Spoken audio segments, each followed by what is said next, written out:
I'm Rebecca Valenson. And I'm Rachel Disbury, and we're for the Phoenix. We're here with Nick and Matt Lang from Starkid Potter to talk a little bit about their newest musical, A Harry Potter sequel. So. Hey guys, hello. I'm Nick and that's Matt. I'm Matt. Oh, okay. That's Nick. Hey. So what made you guys decide to do a sequel?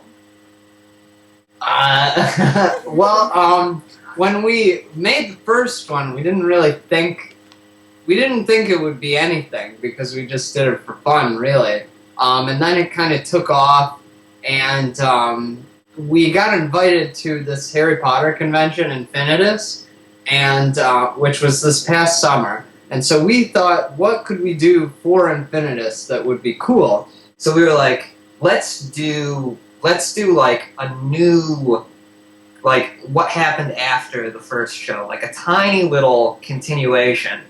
And then it just sort of expanded from there, and we eventually decided, let's not even bother doing it at Infinitus. Let's just do a full second play and record it and then take it to Infinitus. So I guess it kind of snowballed from, but it all kind of birthed that we were invited to Infinitus and saying what could be cool for that. And eventually we said, oh, a sequel would be cool, I think. Okay, yeah. Cool. So knowing that you had a major fan base from A Harry Potter musical, did you feel a lot of pressure to live up to all the hype for the sequel? Oh, yeah. Yeah, because a lot of people like the first one, and they like specific story elements from the first one. So it's like when you're doing a sequel, you have to live up to not only what the first one actually was, but what people remember it being.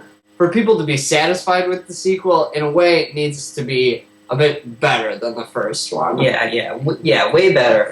We needed to up the production values a bit, make it look better, which is something that not a lot of people on the comments even talk about, like that we added a set and like costumes. Nobody really cares. But the thing is, nobody cares if you add a set. Nobody cares how much better it is. But if it's not better, they'll say, this looks bad. Because it's just people remember the first play better than it actually is. I think the big thing is how do you do a sequel that keeps the same... First off, how do you even do a sequel at all? Because we did the whole story. Yeah. Second off, how do you do a sequel that sort of keeps the same style but does something new and isn't just a rehash and that doesn't ruin the first one? Yeah, because we didn't want to do a sequel that was just basically the first one again. Like Voldemort and Quirrell come back again and they like each other and then they break up and then they get back together again. We didn't want to do that. We wanted to add to the world of it. And we also wanted to keep it, based off the books. We didn't want to, have them go to pig farts or anything like that. That wouldn't have anything to do with that. That's not, because we always try to, parody or put in stuff from the book. So how exactly did you, come up with the idea for the sequel? Yeah, we were walking around the streets of Hollywood with, Joey Richter and Darren Criss, Brian Holden, a bunch of us. We're all walking around having a fun time, and we just started talking about what a sequel would be like. We were like, what would it even be? And it's probably, we just started saying the stupidest, most obvious stuff. We're like, yeah, they go to pig farts, they do this, they do that. And it was just very stupid, because it was just a joke. It was just a joke. Right. But then it's we kind of hit on this, the initial thing was the concept of going back in time. Because Matt was really against doing anything that happened after the story. He was like, Voldemort's beat. You can't do anything after you beat Voldemort. So then we kind of thought, it just came the idea, they used the time turner to go back in time. And in various versions before the one that we settled on, they went back in time to different times. They went further back in time. Mainly, the big thing was they went back in time to James and Lily's time at Hogwarts. Yeah, and it was just like Back to the Future. Yeah, originally we had Harry, Ron, Hermione, and Malfoy going back in time to James and Lily's time, and we made up this entire story for it, this huge outline, and it ended up being so sad because James and Lily die at the end. So we were like, we can't do this, it's too depressing. And we realized that it was bad, it was too much like Back to the Future, and it was like, it just wasn't from the books. It wasn't based on, it had no basis in the books. It had a whole lot more to do with Back to the Future. And we realized it was a bad idea, that's why we changed the whole thing, so don't worry, we're not dumb. I don't think. Oh, just a little bit. We're a little bit dumb. Because we thought that was a good idea for a while. For a while. Until we realized it was bad. But yeah, it was just us. I was talking to Nick, and I think I was the biggest one saying the sequel can never work. It will always be trash. It's a bad idea. You can't do anything else with the story. And so I said, couldn't we just, because I was so frustrated with the James and Lily thing, and I said, couldn't they just go back in time to his first year? And I said it as a joke, because it sounds like the dumbest thing ever. But then we were like, what if the bad guys went back in time? Only their plan was to only go back in time one year. And we were like, wait a second, that could work. And so then kind of the new version was birthed. This sort of sequel prequel type thing. Yeah. And I think it's pretty clever. I think it's good. Alright. Yeah, Well, I liked it. We did too. we did too. It was cool. Okay, so Hey, thanks guys. So Nick, you weren't in the first one, but what was it like to act in a play that you'd helped write this time? Well, you know, it's okay, you know.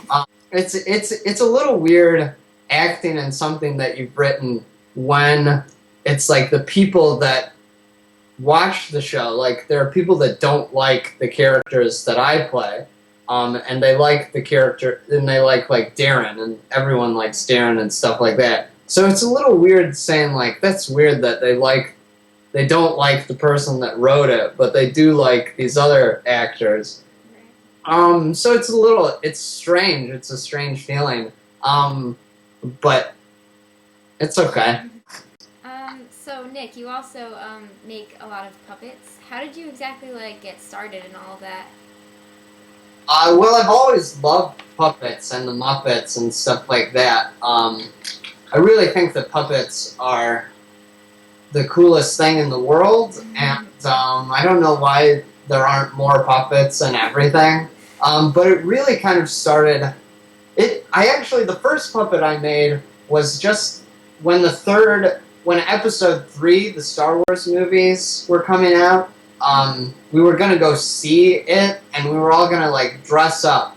So I just for some reason was like, I really want to make a puppet of Yoda. So I made a Yoda puppet, and then I was like, hey, this is fun. So then when we did the Lord of the Rings play, we were trying to think of something special for the Gollum character, so we decided to make him a puppet.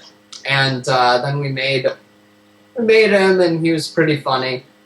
So we were like, from now on, let's always have puppets in whatever we do, and it'll be great. That's how it started. Cool. So Matt, what's it like to direct a musical like this in that setting?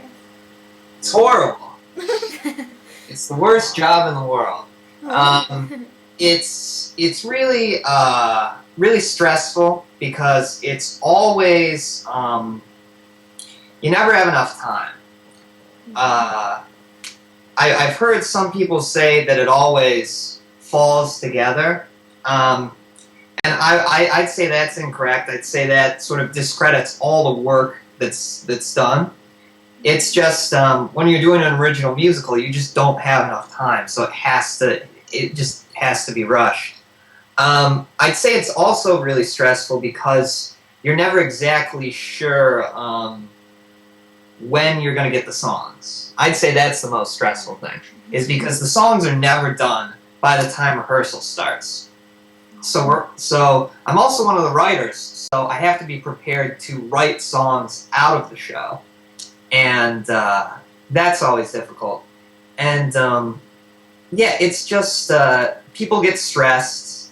There's never enough time, and my main job is to keep my temper and bite my tongue and just try to keep spirits up. It's really just an exercise in not getting angry, letting everyone else throw a temper tantrum, and just going, okay, and just trying to keep things moving forward and trying to save as much time as possible.